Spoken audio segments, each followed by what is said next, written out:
Bien, merci. L'horaire est redoutable par une belle après-midi de fin de semaine, après un exposé brillant. En tout cas, notre idée ici, dans cette table ronde, c'est d'essayer de regarder comment il est possible de mieux informer et de mieux sensibiliser, peut-être sur un plus large spectre que l'entreprise elle-même, mais malgré tout dans l'entreprise, sur la situation et les besoins des aidants. Ça a sans doute été dit aujourd'hui, une grande partie des aidants ne s'identifient pas comme tels dès le départ de l'aidance. Et il faut, autant que possible, les aider à le faire. Donc on a là, parmi nous, 3 intervenants qui vont pouvoir nous expliquer comment on peut mieux communiquer, comment on peut mieux sensibiliser à la fois les employeurs et le public en général sur ce sujet. Donc je vais vous présenter par ordre d'apparition, si je puis dire, Sigrid Jo, fondatrice et PDG des Aidants & Co, qui s'adresse essentiellement aux employeurs, et vous nous expliquerez comment vous le faites. Maxime Gaudubois, directeur général de Voisins Solidaires. Donc Voisins Solidaires, vous le savez peut-être, c'est l'association qui est à l'origine de la fête des voisins, qui est connue dans le monde maintenant, qui un peu plus récemment a créé l'heure civique, et c'est peut-être de ça qu'on va beaucoup parler. Et puis également Christine Lamidel, fondatrice et DG de Tilia pour les aidants. Voilà. Alors, premier petit tour de table, je vais leur demander de nous expliquer comment elles ont créé leur activité, comment ils et elles ont créé leur activité, et comment elles y sont arrivées. Peut-être Christine Lamidel pour commencer.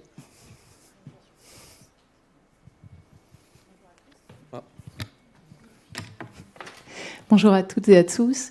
Alors, avant de me présenter rapidement, c'est hyper frustrant d'arriver en dernier parce qu'on a l'impression que tout a été dit. Alors, de manière très humble, on va rajouter notre petite touche personnelle, mais en tout cas, très très belle journée. Merci beaucoup, hyper inspirant. Et on se dit, on est moins seul au quotidien dans notre activité.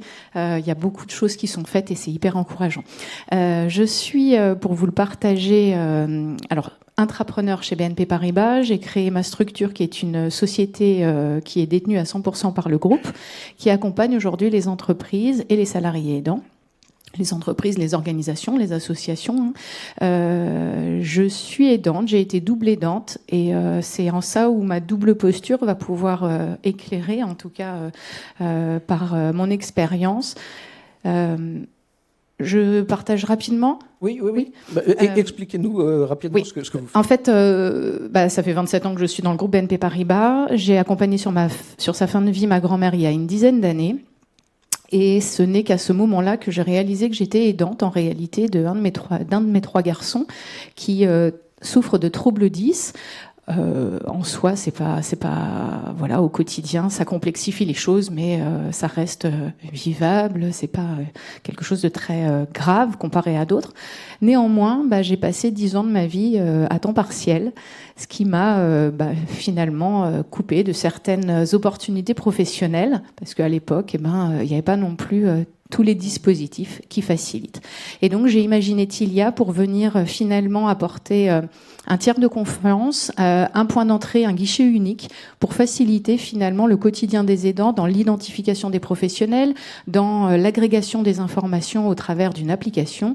Bref, en tout cas, ce système de care manager qu'on évoque, à l'époque, à part les assistantes sociales des grandes entités, des grands groupes, on n'avait rien.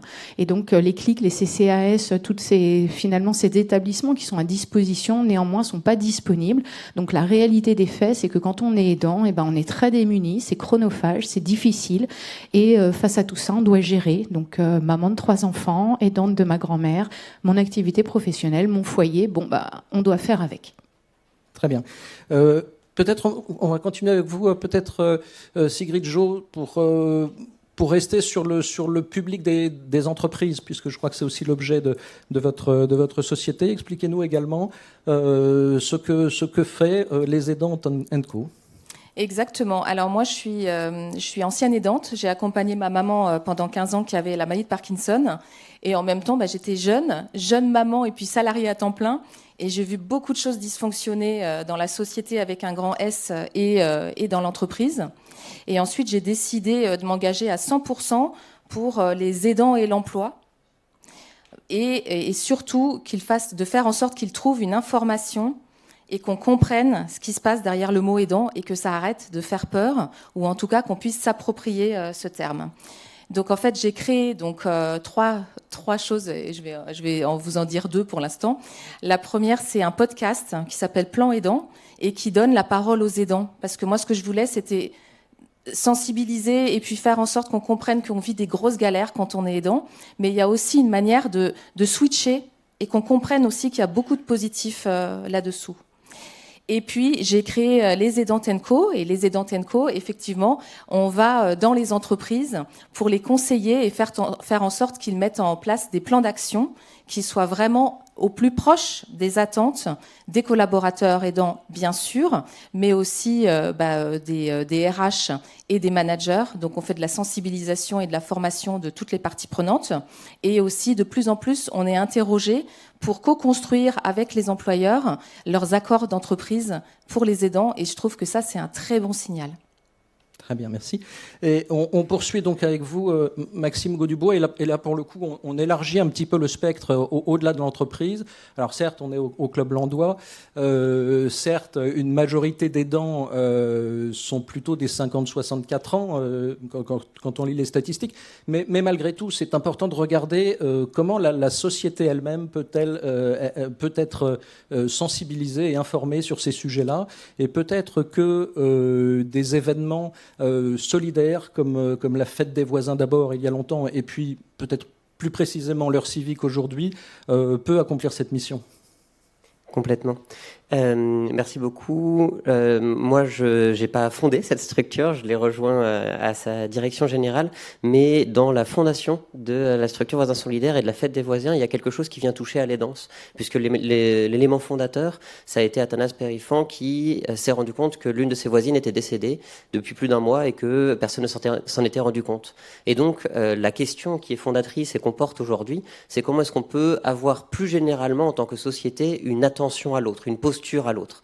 Et comment est-ce que dans nos cercles de voisinage, en fait dans l'ensemble des lieux qu'on traverse, que ce soit chez soi, que ce soit au travail, que ce soit dans les tiers-lieux, comment est-ce qu'on arrive à faire en sorte d'avoir une posture d'attention à l'autre et du coup, quelque part, partager la situation d'aidance, pas de la même manière du tout que les proches peuvent le faire, mais le voisinage peut avoir une attention et autre. La fête des voisins, c'était intéressant, ça permet de démarrer une interaction à l'autre, mais ça n'est qu'un point de départ. Si on ne se voit plus le reste de l'année, finalement, il manque quelque chose. D'où l'intention de créer une association qui vient porter l'ensemble des démarches de solidarité, de proximité au quotidien. Le dispositif que vous évoquiez, qui est l'heure civique, c'est exactement ça. On a des personnes qui sont prêtes à donner beaucoup de temps, soit dans le monde personnel parce qu'ils sont dans des situations d'aidance, soit dans des causes, dans des structures dans lesquelles ils s'engagent en tant que bénévoles. Mais il y a plein de personnes qui ne sont pas prêtes à donner ce niveau d'engagement-là. Mais par contre, si on va les chercher et qu'on leur demande est-ce que vous êtes prêt à donner 1 heure pour votre voisin pour avoir une posture d'attention, là d'un seul coup, on a énormément de personnes qui répondent favorablement à ça. Et donc l'enjeu de l'heure civique, c'est ça. C'est comment est-ce qu'on arrive à avoir à l'échelle du territoire un certain nombre de personnes qui sont prêtes à prendre ce temps vis-à-vis de l'autre et à être à disposition des aidants, des aidés, parce qu'il y a 2 manières pour nous d'aider les aidants. C'est soulager un petit peu de la charge d'aidance vis-à-vis de l'aidé, ou c'est soulager l'aidant de ses charges quotidiennes, qui peuvent être les courses, qui peuvent être le fait d'aller chercher ses enfants à l'école, pour pouvoir lui permettre de se consacrer à sa charge d'aidant, ou à une respiration qui lui permet justement de mieux vivre ces situations. D'accord. Je reste avec vous une minute. Est-ce que dans les demandes justement qui sont exprimées, elles sont exprimées au nom d'un aidant, par un aidant ou quelqu'un qui se considère comme aidé à l'inverse ? C'est une bonne question. Ce qui est intéressant, et je pense que ça a été évoqué à plusieurs reprises, c'est que c'est beaucoup plus facile d'avoir des gens qui lèvent la main pour se dire « oui, je suis prêt à aider », sur des petites charges, que d'avoir des personnes qui sont prêtes à dire « j'ai besoin d'aide ». Il y a une espèce de mur psychologique qui n'est pas évident sur le sujet, et donc on a bien souvent des tiers de confiance qui viennent expliciter le fait que cette personne aurait possiblement besoin d'aider et d'être aidée, et donc où on vient se connecter sur le sujet. Donc on a un enjeu de ce côté-là. On a aussi un enjeu à mobiliser les institutions qui gravitent déjà autour de ces sujets. Et quand je parle d'institutions, je parle aussi de tout l'écosystème associatif, entrepreneurial, qui gravite sur ces sujets et qui tisse un lien de confiance avec les personnes qui potentiellement ont besoin d'aide, mais qui ne s'autorisent pas forcément à le demander. Et c'est par ce biais-là qu'on arrive finalement à générer au fur et à mesure un climat qui fait que les personnes s'autorisent à demander cette aide. Alors, toute la semaine, on a beaucoup parlé des aidants, et c'est vrai que c'est une information qui est de plus en plus diffusée aujourd'hui. Ça m'intéresserait peut-être, Christine Lamidel, de savoir si les employeurs que vous rencontrez, qui vous contactent ou que vous contactez, ont évolué sur ce sujet-là depuis ces dernières années. Alors, nous, on accompagne les entreprises depuis 7 ans maintenant. Effectivement, on voit que ça va croissant, en tout cas en termes d'engagement, même si il y a des groupes qui ont été très précurseurs et qui, pour le coup, ne serait-ce que pour citer le groupe auquel j'appartiens, ça fait plus de 15 ans qu'il y avait des dispositifs à destination des salariés aidants. Pour autant, on se rend bien compte qu'il y a encore ce sujet d'abord de l'autoreconnaissance, hein, c'est la thématique de cette 15e édition de la Journée nationale des aidants, la reconnaissance aussi dans l'entreprise, libérer la parole, parce que quand bien même j'ai été aidante au sein d'un groupe où il y avait effectivement des dispositifs, je ne suis pas allée les solliciter. Et aujourd'hui, c'est un peu le nerf de la guerre entre à la fois des DRH qui nous sollicitent et qui n'ont pas une vision très fine des situations vécues par leurs collaborateurs. C'est pour ça que, comme Sigrid, on vient aussi d'abord débuter l'accompagnement par une démarche de panorama, une sorte de photographie à un instant T des situations d'aidance pour pouvoir mieux les accompagner, capter les besoins et les attentes des salariés aidants, plutôt que de mettre en place des dispositifs parfois lourds, parfois coûteux, qui sont assez peu utilisés. Et après, ça crée une frustration pour tout le monde. Et en réalité, une fois qu'on a aussi capté ce qu'attendent les managers, ce qu'attendent les collègues, parce que la répercussion dans l'entreprise, dans l'environnement de travail, n'est pas uniquement sur le collaborateur aidant. Donc il y a des impacts forcément. Et c'est pour ça qu'on a réalisé nous aussi un baromètre aidé travailler. Ça fait un énième baromètre, mais en tout cas c'était important d'avoir cette pour de manière très factuelle apporter les enjeux que représente l'aidance dans l'entreprise pour économiquement la désorganisation du travail, et puis également venir après sensibiliser effectivement toutes les parties prenantes, libérer la parole. Ça c'est essentiel, on ne peut pas débuter un accompagnement des salariés sans avoir fait cette étape préliminaire. Voilà. D'accord. Sigrid Jo, peut-être je passe à vous. On va peut-être regarder si celui-ci fonctionne. Vous voulez bien, Maxime, ce sera peut-être plus simple. Oui, voilà. Quel discours leur tenez-vous à ces employeurs? Quels sont les arguments qui portent? Peut-être pour les sensibiliser, peut-être aussi pour passer de la sensibilisation aux pratiques mises en œuvre. Alors, ça dépend à quels employeurs et puis à qui je m'adresse. Parce que je n'ai pas les mêmes arguments par rapport à un employeur d'une petite structure qui, lui, va tout de suite regarder le coût. Ouais. Combien ça va me coûter de mettre en place ce dispositif pour mon collaborateur aidant? Et j'aurai un discours complètement différent si je parle avec quelqu'un qui a la direction de l'inclusion ou de la diversité. Et pareil pour un DRH. Donc tout ça dépend beaucoup. Je pense qu'on peut parler comment on fait pour lutter contre l'absentéisme, comment on fait pour favoriser une meilleure qualité de vie au travail. Et puis, moi, en fait, je parle avec mon cœur, c'est-à-dire que ce que je dis aussi, c'est que tout ça, c'est une idée de se rencontrer des attentes et des besoins entre des employeurs et puis aussi des collaborateurs qui ont envie de travailler. Il y en a beaucoup qui sont forcés de travailler, mais ceux qui arrivent encore à travailler, ils sont loyaux. Ils ont envie de continuer de travailler et ils ont envie d'évoluer professionnellement. Et aujourd'hui, avec les défis qui arrivent et les enjeux qui sont recruter, l'attractivité des entreprises, et puis aussi fidéliser les talents, parce que je vous en parlerai peut-être tout à l'heure, mais évidemment que les aidants sont aussi des talents et des pépites qu'il faut conserver dans l'équipe. Voilà les principaux arguments que j'ai aujourd'hui quand je vais dans les entreprises. D'accord.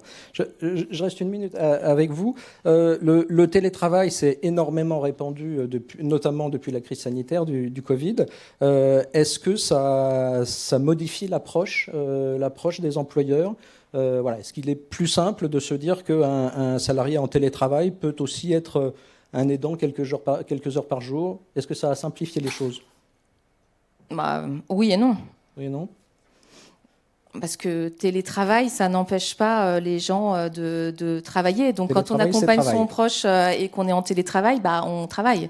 Effectivement, par contre, ce qui est bien, c'est d'avoir du temps pour soi, pour passer des coups de fil, prendre des rendez-vous, peut-être éviter des heures de transport et puis pouvoir aller voir son proche. Ça, ok. Et en plus, le télétravail, aujourd'hui, est renforcé aussi pour les collaborateurs aidants. Mais sinon, non.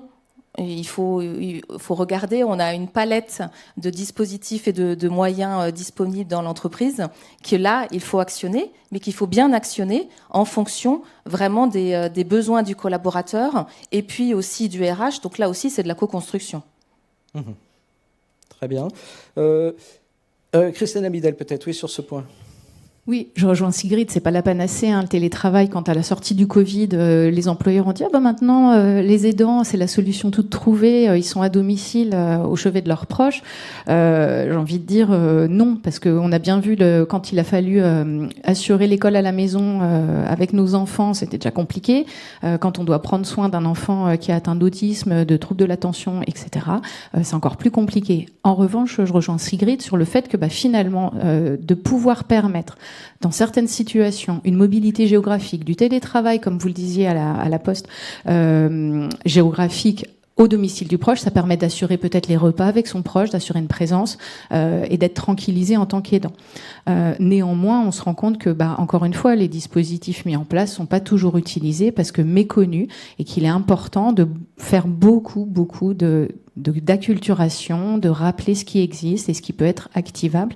Et puis il faut rappeler simplement que la vie d'un aidant, elle n'est pas linéaire, c'est-à-dire qu'à un instant T, on a besoin peut-être de soutien financier pour aménager le domicile de son proche. Peut-être qu'à un autre moment, je vais avoir besoin de temps pour être là lors d'une opération post-hospitalisation. Je vais aussi avoir besoin par moment de répit parce que ma santé se dégrade. Donc ça serait illusoire de penser qu'il y a un dispositif, une solution pour les aidants. Et quand je vois le village des solutions où il y a de nouveaux acteurs qui nous rejoignent, je me dis tant mieux parce que de toute façon, il n'y a pas une solution qui conviendrait à tous parce que les situations d'aidants sont singulières et uniques et que ça évolue avec la dépendance du proche. Dans les pratiques qui sont mises en œuvre, elles sont décrites dans des chartes, dans des accords. De quelle façon vous les accompagnez? Peut-être rester avec vous et puis Alors nous, c'est vrai qu'on travaille aussi sur aujourd'hui la co-rédaction de chartes d'engagement pour des entreprises qui n'ont pas toujours les moyens de pouvoir aller vers un accord dédié. Parfois, les dispositifs des aidants se retrouvent dans des chartes plutôt dans les accords handicap. Et en tout cas, ça se co-construit. C'est pas la direction de l'entreprise ou les DRH qui peuvent prendre ces décisions seuls. Bien souvent, on sollicite les représentants du personnel, les collaborateurs aidants. Parfois, il y a des collectifs ou des réseaux d'aidants. Je vais laisser aussi la parole à Sigrid, qui intervient aussi en entreprise sur ce sujet. Oui, précisément. Justement, quel est le rôle peut-être des aidants éclaireurs ou des plateformes de partage d'expériences que vous pouvez mettre en place? Alors ça, c'est absolument super, puisque moi, je trouve que c'est très difficile d'aller dans les entreprises et de les convaincre de mettre en place des dispositifs pour leurs collaborateurs. Et comme c'était difficile, on a co-créé une association qui s'appelle Aidants et bien plus, parce qu'on est bien plus que des aidants en fait. On travaille, on a des hobbies, on est des hommes, des femmes, on est différents et pourtant on se rassemble tous. Donc on a créé une communauté d'entraide et de soutien entre aidants actifs et on a lancé une formation pour que les aidants valorisent leurs compétences d'aidants pour évoluer professionnellement. Et ça, c'est intéressant parce que c'est le côté communauté. C'est comment on fait pour le cheval de Troie, rentrer dans l'entreprise, et puis une fois qu'on a repris confiance en nous, qu'on est persuadé qu'on a développé des compétences d'aidant qui sont utiles à l'entreprise, ça amène aussi à demander à évoluer professionnellement. Et ça crée aussi des personnes, je vais vous raconter, là on en est à notre 5e promotion, et ce qu'on voit comme personnes, ce sont des personnes qui ont envie d'avoir un job de sens aujourd'hui. Alors soit c'est changer de secteur d'activité, soit c'est être en poste et puis juste pivoter un petit peu dans son entreprise pour trouver un poste adapté. Et là, on se retrouve avec des expériences de personnes qui disent « Moi, je deviendrais bien référent handicap ou référent aidant ». Une sorte de porte d'entrée pour les salariés aidants qui n'ont peut-être pas envie d'en parler à leur RH ou leur manager et qui trouvent une personne de confiance à qui parler. D'accord, très bien. Maxime Gaudubois, peut-être on revient sur, alors au-delà de l'entreprise, le voisinage des aidants et des aidés. Est-ce que vous pouvez nous expliquer un peu plus précisément quels sont les opérateurs, comment ça fonctionne, le rôle des collectivités locales en l'occurrence? Voilà, dites-nous. Peut-être juste un tout petit mot sur le sujet précédent. On se rend compte de notre côté, donc la fête des voisins, on l'a aussi importé au travail, avec la fête des voisins au travail. Et l'enjeu de se dire, cette fois-ci, c'est pas un dispositif à destination des aidants, mais c'est plutôt comment est-ce que les collègues des aidants, étant juste sensibilisés au fait que peut-être qu'il y a certains de leurs collègues qui sont dans des situations d'aidance et qui ne le savent pas, peuvent simplement changer de posture et d'attention à l'autre. Et ça, c'est aussi une clé pour mieux se sentir en confiance dans cette situation et aussi pouvoir l'exprimer et ensuite déclencher les divers accompagnements qui peuvent exister. Rappelez-nous la date de la fête des voisins au travail. C'était hier. Ah. Mais bon. De même que la fête des voisins, l'enjeu, c'est pas une date. Il a fallu générer une date pour avoir un moment générateur et lancer le sujet. La question, c'est plutôt comment est-ce que on lance cette dynamique et que dans chacune des structures, la date la plus adaptée vient se mettre en place. Donc c'est plutôt un lancement qui s'est fait hier pour cette année et les fêtes des voisins au travail vont se dérouler jusqu'à grosso modo la fin d'année. Très bien. Alors, l'heure civique, donc, comment ça s'articule avec les collectivités, notamment ? Ouais. L'heure civique, on a voulu que ce soit pas un dispositif qui soit dépendant d'une structure. On a voulu que ce soit un dispositif qui soit autonome et donc on a mobilisé les mairies comme opératrices de ce sujet. Pourquoi ? Parce que y a plein d'outils informatiques qui peuvent être très bien utilisés et qui permettent des mises en relation, mais il y a aussi la nécessité de garder un lien humain. Et notamment dans des petites collectivités rurales, le lien humain, aujourd'hui, il passe encore par le fait de prendre son téléphone et d'appeler la mairie, d'appeler le maire. Et ça, c'est quelque chose qu'on voulait conserver dans le schéma qu'on a proposé. Ce qui fait que quand les personnes veulent être volontaires, ou qu'elles ont besoin d'aide, elles peuvent l'exprimer soit directement sur une plateforme, soit simplement décrocher leur téléphone ou se déplacer et aller voir leur mairie. Ça nous permet d'avoir une base de données de personnes qui sont à mobiliser. Et dès qu'il y a un besoin qui est identifié, à ce moment-là, la mairie vient faire la connexion entre des volontaires du voisinage et la personne. En général, cette première mise en connexion, elle débouche ensuite sur une forme de récurrence entre l'aidant et l'aidé de l'heure civique, puisque il y a un lien aussi qui se génère, un lien humain, et que les personnes ont envie de garder ce schéma-là dans le temps, et c'est pas toujours la même chose si c'est à chaque fois que j'ai besoin d'aide, une personne différente avec qui il faut que je retisse du lien, etc. Surtout qu'on est sur des schémas très courts, une heure par mois. Donc on est avec un sujet un petit peu de garder de la continuité malgré ce faible temps. D'accord.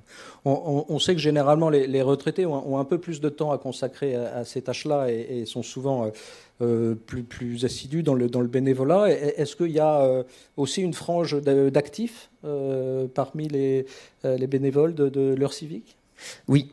Les plus de 50 ans sont surreprésentés, clairement, dans les volontaires de l'heure civique. Mais ce qui est intéressant aussi, c'est que les volontaires sont tout autant bénéficiaires que ceux qu'on appelle les bénéficiaires, puisque en rendant ces heures civiques, finalement, ils conservent eux aussi un lien social, ils conservent eux aussi une forme d'action, de sentiment d'utilité, notamment au passage de la retraite, qui est un moment de bascule important pour un certain nombre de personnes. Et on sait qu'il y a une partie de la fragilité qui arrive aussi à ces moments-là. Donc finalement, on fait de la prévention par le fait d'être volontaire sur ces sujets. Et on a des actifs qui sont là. On a aussi des jeunes.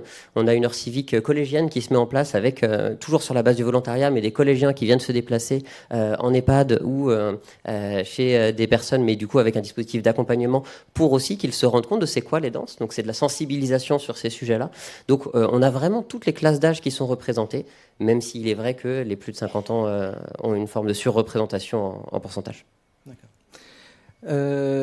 Alors, Christine et Sigrid, peut-être j'ai entendu en début de semaine dans un colloque, donc un terme que je n'avais pas encore entendu jusqu'à présent, les dance washing, donc sur le même thème que le greenwashing. Voilà. Est-ce que c'est une situation que vous rencontrez quelquefois et est-ce qu'elle se débloque quand on rentre un peu dans les dispositifs et qu'on arrive à présenter l'intérêt du care et de faire attention à ces salariés aidants? C'est important justement, je voulais mettre un peu les pieds dans le plat aussi en disant que finalement ce sujet de l'aidance, on se rend bien compte qu'il y a... Et parfois, d'ailleurs, celles qui sont les mieux loties sont celles qui sont encore plus attentives et souhaitent développer encore plus les dispositifs qu'elles ont mis en place.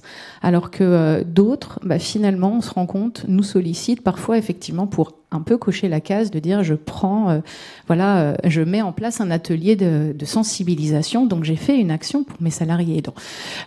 Ça, c'est hyper déceptif et frustrant pour nous et c'est d'autant plus déceptif pour les collaborateurs aidants parce que ils ont l'impression, le message que la direction ou la DRH de l'entreprise envoie, c'est que ça y est, le sujet est mis en lumière, on s'en empare. Et puis ça retombe comme un soufflet. Donc oui, ça c'est malheureusement encore le cas, ça existe. Néanmoins, il faut aussi se mettre à la place, quoi. En tant que dirigeante d'entreprise, j'ai aussi dans ma toute petite équipe de 7 personnes des aidants. Et il faut aussi avouer que parfois, c'est compliqué aussi à gérer dans une petite structure. Il faut anticiper les situations et c'est la raison pour laquelle on insiste beaucoup sur, tout à l'heure ça a été dit sur une autre table ronde, le côté préventif que curatif. Aujourd'hui, il y a un cheminement à faire d'acceptation d'aide. Les aidants, voilà, c'est un cercle vicieux ou vertueux, ça dépend comment on le prend. Mais en tout cas, l'aidant ne se reconnaît pas lui-même comme aidant, donc il ne se manifeste pas pour obtenir les aides. Il ne veut pas en parler dans l'entreprise parce que c'est un sujet de la sphère privée. Néanmoins, ça a un impact sur son environnement professionnel, voire sur ses collègues. Et puis, à partir du moment où ces idées préconçues qu'on a des aidants, qu'ils sont faibles, qu'ils sont pas disponibles, c'est des gens sur qui on peut pas compter, qui vont pas être concentrés, etc., etc. Si déjà on arrive à acculturer toutes les parties prenantes, comme le disait Sigrid, de l'entreprise, c'est un premier pas. Et ensuite, c'est aussi de la communication. Ça a été dit dans une autre table ronde. Le mot aidant, voilà, il parle ou il parle pas aux gens, mais en tout cas de venir faire des conférences sur sécuriser le domicile d'un proche qui avance en âge. Donc on fait des ateliers avec des ergothérapeutes. Finalement, on arrive à tirer un peu le fil de la pelote et à aller adresser finalement des aidants. Quand on intervient en entreprise, beaucoup nous disent non, ils passent leur chemin, ils voient accompagnement des aidants, la fragilité, le handicap, la maladie. Ça fait peur.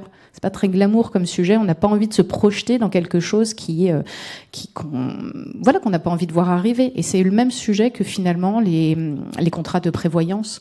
On n'a pas vraiment envie de les prendre tant qu'on n'est pas confronté. Et quand bien même on est aidant jusqu'au cou, parfois on nous demande d'intervenir et c'est presque trop tard. Sigrid Jo, peut-être un mot sur ce risque de l'aidance washing, s'il émerge. Alors, moi, je le vois plus, moi, le social washing, parce que les boîtes, les entreprises qui m'appellent, elles sont convaincues de l'importance du sujet et elles y vont. Mais par contre, ça me fait penser aux sensibilisations que je fais auprès des managers de proximité. Oui. Parce que souvent, c'est des formations ou des sensibilisations qui ne sont pas obligatoires. Et donc, les managers, évidemment, ils ont plein d'autres sujets à traiter, plein de sujets de performance. Et quand on vient leur coller une énième sensibilisation, et cette fois-ci sur les aidants, non mais... Alors, ils arrivent en traînant des pieds. Et là, l'objectif, c'est de leur faire comprendre que, en fait, ça va pas être si embêtant que ça à traiter. Par contre, il faut savoir repérer un aidant et puis savoir quoi lui dire. Parce qu'en fait, l'aidant, de salarié aidant, de quoi il a besoin? Il a besoin d'avoir une solution simple et concrète et maintenant. Pas qu'on lui dise, on va réfléchir. Ça marche pas. Donc en fait, l'idée, c'est de le faire travailler sur qu'est-ce que, de manière concrète, vous pouvez mettre en application maintenant, et puis quels sont vos relais en interne, et vraiment qu'ils comprennent les enjeux qu'il y a par rapport à ça. Et souvent, on termine par un jeu de rôle en disant tu fais le manager et puis moi je fais la salariée aidante, et puis on va voir comment se passe un entretien. Et là, ça aide tout de suite de manière hyper pragmatique à ce que les managers comprennent les enjeux, et puis après ils réfléchissent un petit peu et puis ils disent que eux aussi en fait sont peut-être concernés eux-mêmes par les danses. Donc tout ça, c'est un cercle vertueux. D'accord. Peut-être dernier point. Pour essayer d'être dans le concret, dans les chartes ou dans les accords que vous accompagnez, est-ce qu'il s'agit plutôt d'accords autour de l'organisation du travail, de l'aménagement du temps de travail avec un point sur les aidants, ou d'accords ou chartes dédiés aux aidants? Ça dépend, vous avez dit ? Ça dépend. Parce que souvent, c'est ce qui est... j'ai lu, par exemple, un sondage récent paru en début de semaine où les aidants indiquaient que le point de difficulté, c'est vraiment l'aménagement du temps de travail. C'est leur première demande aux employeurs, avant même l'aide financière.